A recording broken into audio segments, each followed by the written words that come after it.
Yo guys, what is up? It's your boy Vader, and I'm back at it again with a brand new Call of Duty mobile video. And in today's video, I'm going to be bringing you guys some DRH assault rifle gameplay and domination on firing range once again, actually. So, talking a little bit about the Gunsmith build that was on your screen, I am going to be rocking with the monolithic suppressor, the granulated grip tape, the OWC laser tactical, the 30-round OTM mag, and lastly the OWC Ranger barrel. And overall, I will say that this build is definitely really good. I like this build. I think it's an overall solid build.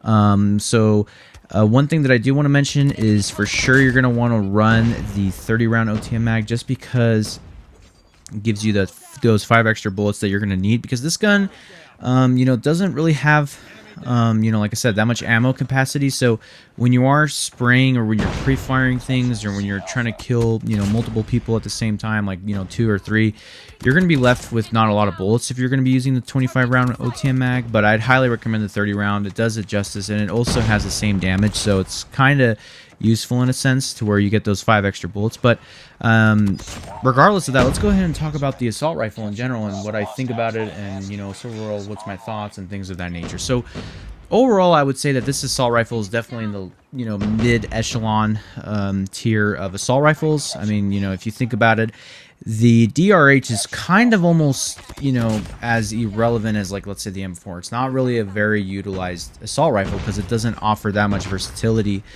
In terms of it being an aggressive or passive weapon, I would definitely say it's aggressive, mainly because you don't necessarily want to sit back with this weapon and just keep spraying and praying, because with the amount of bullets you have, right? The bullet capacity, the bullet magazine limits you on how well you can do when it comes to playing passive. Now, obviously, it can do everything a normal assault rifle can do, which is, lock down lanes. You can play on headies. You can hold power positions on the map with it. And I think it definitely serves a purpose when it comes to playing objectively. Like, for domination specifically, it's really good for taking off people off of, flags and off hard points and things like that. You kind of want to play it around objectives when you are using this gun. This gun is sort of like a nearby vicinity weapon where you can get some support from it.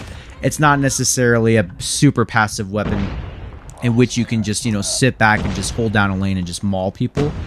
Overall, I will definitely say that if I were to rank it at this current moment, it would not be in the top 5 best ARs of all time, because it wouldn't be. It's just one of those guns where I would not put there.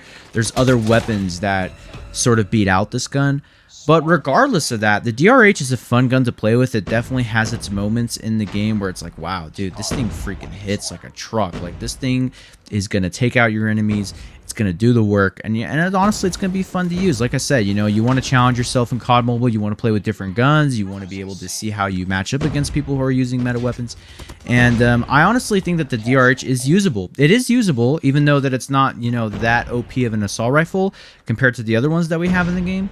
But it's definitely usable, and I think that's the most important thing to note here, is that you can use it if you want to. Sure, is it going to be hard for you to use it? I mean, debatable. I mean, it depends, right? I'd say a degree of difficulty, only because you're playing against people who are rocking the Krig, rocking the Kilo, so it's very annoying. So, like, when people are shooting at you, when you're using this weapon, you're going to probably flinch a little bit more than you're used to. But like I said, it's probably because you haven't touched, the DRH in such a long time. You don't even think about using it. So, but once you play with it, you play a little, a few games with it, you're going to enjoy it.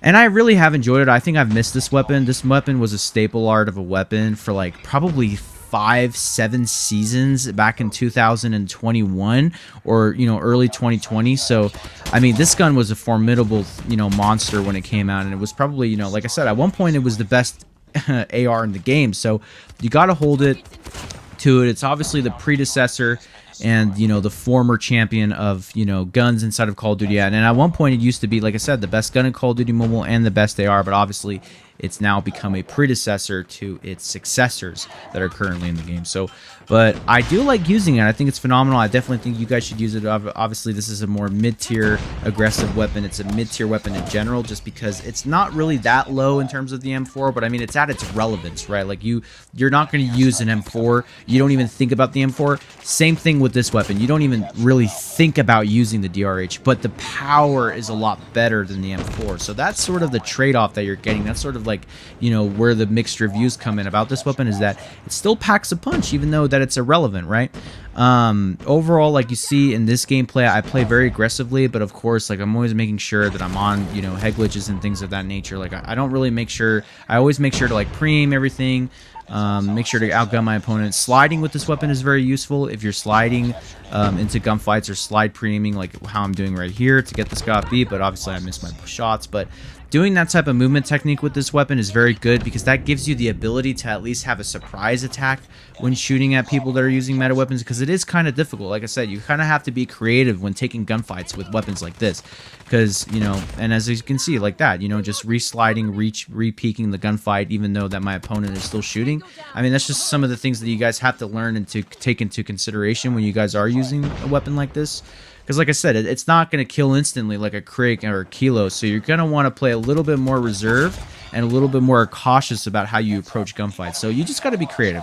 That's really all it takes. And I think this weapon brings a lot out of me. Personally, like I said, I had a lot of fun. Actually, for the first time, I was smiling because it was like, wow, you know, it brings you back memory lane. It sort of brings you back towards the days of, you know, the 2021 Call of Duty mobile seasons. And it's like, wow, you know, how time has flown by ever since then. But no, yeah, I mean, overall solid weapon. Definitely let me know in the comment section down below what you guys think of the DRH. Is the DRH a solid weapon? Is it a mid-tier weapon? Is it a higher rated weapon? Do you guys think it's a OP weapon? I mean, where do you guys see the DRH right now currently in Season 9? Obviously, Season 9 is ending, but I mean, if you were to use it this season, would you use it at all? If not, why? I mean, I would like to know your guys' thoughts on the weapon overall. And also, I would like to know, you know, what Gunsmith build you guys are rocking with. That's really also the most important thing, because you guys have some really interesting and unique builds that I've been seeing lately, and I've been trying them out, and some of them are absolutely fire, so keep them coming. And like I said, you know, just let me know what you guys think of this weapon in general. And lastly, I do want to say again, thank you so much for most of you who are watching this video that are tuning in all the way towards the end. It really helps out the video. I appreciate it a lot. Definitely go ahead and drop a like on the video. It helps it out a lot, increases engagement, brings more awareness to the channel, so that's obviously a beauty. Make sure to comment, and most importantly, make sure to subscribe. And with that being said, guys, this has been your boy Vader, and I'll see you guys in the next one. Peace.